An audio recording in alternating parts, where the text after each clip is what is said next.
অসীম কুমার উকিল, অসীমদা যেটি ভাই বলছিলেন যে এটি একটি সমগোত্রীয় নির্বাচন, মানে একই দলের একই ধরনের প্রার্থী বা একই প্যাটার্নের, তাতে আসলে গণতন্ত্রের কতটা লাভবান? আপনাকে ধন্যবাদ, সহ-আলোচকদেরকে স্বাগত, দর্শক শ্রোতা যারা এই অনুষ্ঠান দেখছেন তাদেরকে শুভেচ্ছা।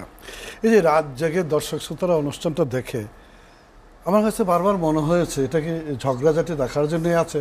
আচ্ছা, যদি তারা আনন্দ পায় ঝগড়াঝাটি করতে, তা আমরা উল্টাটা করে দেখি না, এতে আনন্দ পায় কিনা, দর্শক কমে যায় কিনা, গঠনমূলক আলোচনা করি, পারস্পরিক সহযোগিতার মধ্য দিয়ে এগিয়ে যাওয়ার চেষ্টা করি। হ্যাঁ, আমাদের তিনজন কিন্তু একটা জায়গায় মিল আছে, পরিচয় দেওয়ার সময় কোশ্চেন, তিনজনই সাবেক এমপি। যে এমপির জায়গায় দাঁড়িয়ে আমরা এমপির গুরুত্বটুকু বুঝি, নিঃসন্দেহে আমরা স্থানীয় সরকারের গুরুত্বটুকু বুঝি। সমস্যা আছে, দ্বাদশ জাতীয় সংসদ নির্বাচন এরকম করে এসে দাঁড়িয়ে যখন কথা বলছি, কোনো একটি নির্বাচনকেও আমরা শুদ্ধ নির্বাচন বলতে পারছি না। কম বেশি তুলনামূলকভাবে এটা একটু বেশি ভালো বা এটা একটু কম ভালো, এই আলোচনাটা করতে পারি আর কি। তাহলে এই জায়গাগুলিতে আমরা সবাই দায়িত্ব নিয়ে কথা বলে এগিয়ে যাওয়ার চেষ্টাটা করি, সেই জায়গাটুকুতেই আমাদের কথা।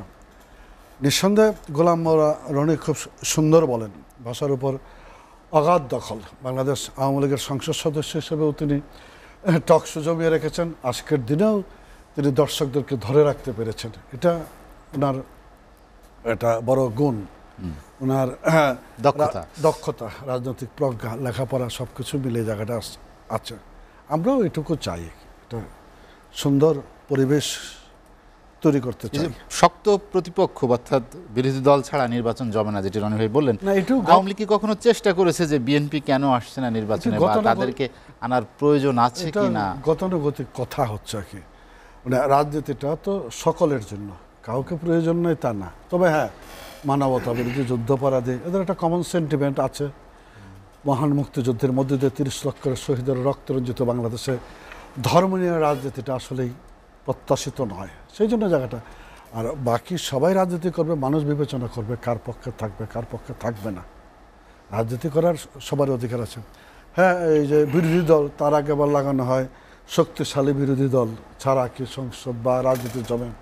আবার বলে কি একান্ত বিশ্বস্ত অনুগত বিরোধী দল বা গৃহপালিত বিরোধী দল।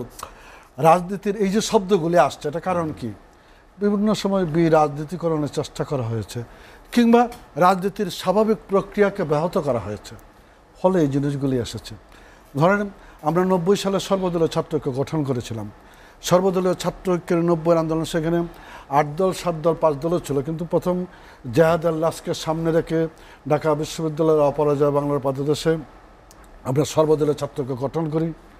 সেইটাকে সাপোর্ট করার জন্য সেদিন বাংলাদেশ আওয়ামী লীগের সভাপতি মাননীয় প্রধানমন্ত্রী শেখ হাসিনা, বিএনপি চেয়ারপারসন বেগম খালেদা জিয়া এসে সমর্থন জানায়, সমস্ত রাজনৈতিক দলগুলি সমর্থন জানায়, আমরা এগিয়ে যাই। সেদিনকার সবচেয়ে জনপ্রিয় স্লোগান ছিল, আমার ভোট আমি দেব, যাকে খুশি তাকে দেব।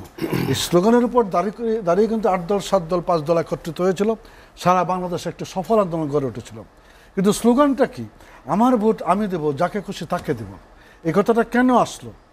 নিঃসন্দেহে ভোট পদ্ধতি নিয়ে সর্বসাধারণের মনে ঘৃণা, ভয়, ভীতি, জিজ্ঞাসা বা নানান প্রশ্নের জন্ম হয়েছিল। সেজন্য প্রথম এসেছে যে আমার ভোট আমি দেব। তারপরের জায়গাটুকু দেখেন, বলতেছে যাকে খুশি তাকে দেব। মানে ভোট আমি দিতে যাচ্ছি, আমাকে ভোট দিতে দেওয়া হচ্ছিল না। বলছে যে ওই সব যাইতে হইব না, ভোট দেওয়া হয়ে গেছে গা, আগের দিন রাত্রে ঘুরে ঘুরে বলে আসছে আর কি। সেখান থেকে এরকম একটি স্লোগান, মানে খুব নেগেটিভ একটা স্লোগান, সবচেয়ে বেশি পপুলার স্লোগান হিসেবে বাংলাদেশে এসেছিল। এবং 90 আমরা একটি আন্দোলন, আপাতত একটি সফল আন্দোলন গড়ে তুলতে সমর্থ হয়েছিলাম। আমি সেই জায়গাটা থেকে বলছি যে নির্বাচন পদ্ধতি নিয়ে কথা আছে, কিন্তু ডাকসুর নির্বাচন পদ্ধতির সাথে ইউনিয়ন পরিষদের নির্বাচন পদ্ধতি মেলানো যাবে না।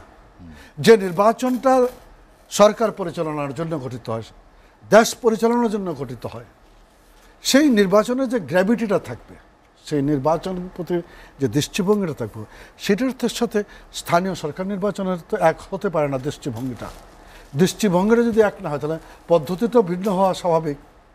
এখন আমি মানি না, মানবো না, তাহলে কি প্রত্যেকটা নির্বাচনের সময় গোলাম মোল্লা রনি বলবে যে সেখানে নির্বাচন করলে সরকার বসাতে হবে? মানে সারা জীবনই নির্বাচনকালীন সরকার থাকবে, তার নেতৃত্বে নির্বাচন হবে, এটা তো হতে পারে না। এটা যদি হতে না পারে তাহলে স্থানীয় সরকার নির্বাচনে আজকের যারা নির্বাচনটা বয়কট করছে তাদের একটা ভিন্ন পদক্ষেপ নেওয়াটাই সমীচীন ছিল বলে আমি মনে করি। তাহলে হিসাবটা খুব স্বাভাবিকভাবে করা যেত এবং তাদের দাবিটা আন্তরিক বলে আমার কাছে মনে হতো। কিন্তু আজকের দিনে দাঁড়িয়ে মানে সামগ্রিকভাবে যখন সব কিছু নির্বাচন বর্জন করছে তখন আমার মনেই হয় যে তারা আসলে নির্বাচন প্রক্রিয়ায় পালাবদলে, ক্ষমতার পালাবদলে বিশ্বাসী না, যেনতেন প্রকারে বা অন্য কোনো পন্থায় ক্ষমতারণে বিশ্বাসী, যে জন্য প্রত্যেকটা নির্বাচনকে বিরোধিতা করে, প্রত্যেকটা নির্বাচনকে বিতর্কিত করে দেশে এবং বিদেশে একটা সংকট তৈরি করে সহানুভূতি নিয়ে নতুন কোনো পদক্ষেপের চেষ্টা, সংকটের মধ্য দিয়ে সমাধান খুঁজছে কিনা তারা। হ্যাঁ, মানে এরকম সংকট তৈরি করলে ভিন্ন পথে একটা সমাধান আসতেও পারে। আমাদের আপত্তিটা সেই জায়গায়, ধরেন এই যে গোলাম মোল্লা রনি বলতেছিল যে ব্যাংকিং সিস্টেমটা নিয়ে এখন সাধারণ মানুষ ব্যাংকের প্রতি আস্থা রাখতে পারতেছে না। কথাটা সত্যি নয়। সাধারণ মানুষও তাদের চিন্তা ভাবনাই করতে পারতেছে না।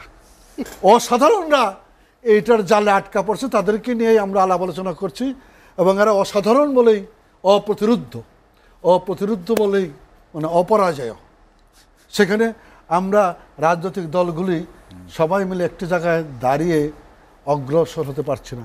দেখেন একাদশ জাতীয় সংসদ, গত জাতীয় সংসদে খেলাফি ঋণ গ্রহীতাদের একটি তালিকা প্রকাশিত হয়েছিল গত পার্লামেন্টে। তালিকাটা প্রকাশিত হওয়া পর্যন্তই এই তালিকা নিয়ে পরবর্তী সময়ে আমরা কেউ কোনো কথা বলিনি। আমি এমপি হিসাবে কথা বলিনি, আপনি রাজনীতিবিদ হিসেবে কথা বলেননি, সে একটা মিডিয়াতে উপস্থাপক আছে, সে কোনোদিন এই প্রশ্নটা তোলেনি। মিডিয়াতেও সমস্যা আছে, আমরা অনেক আলোচনা করেছি। না এই বিষয়ে একটি জনমত তৈরি হয়নি বলে কেউ বলে নাই যে যারা খেলাফি ঋণ গ্রহীতা তাদেরকে বিজনেস ক্লাসে বিদেশে যেতে দেওয়া যাবে না, এয়ারপোর্টে ভিআইপি লাউঞ্জ ব্যবহার করতে দেওয়া যাবে না।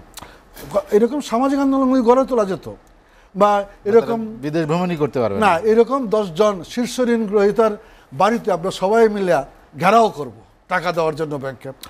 এই যে আমরা কত মানববন্ধন করতেছি না, এটার সেটার দাবিতে কত কিছু করছি, কিন্তু ওই জায়গাটাকে আমরা কেউ যেতে পেরেছি না, পারিনি। তাহলে ওই ব্যর্থতার দায় দায়িত্বটুকু নিয়ে বলি, সফল হতে হলে তো সবাইকে এক সুরে কথা বলে জায়গাগুলিতে নিতে হবে। আজকের নির্বাচন নিয়ে কথা বলবেন আমি তা বলি না, কিন্তু আমি মনে করি স্থানীয় সরকার নির্বাচনে সকলকে ঐক্যবদ্ধ হওয়া দরকার। একটি মাত্র কারণে, স্থানীয় সরকার যত বেশি শক্তিশালী হবে, পার্লামেন্ট তত বেশি উজ্জ্বলতর হবে। স্থানীয় সরকারকে শক্তিশালী করার মধ্য দিয়েই আমাদের কর্মক্ষেত্রের পরিধিটা নির্দিষ্ট হবে।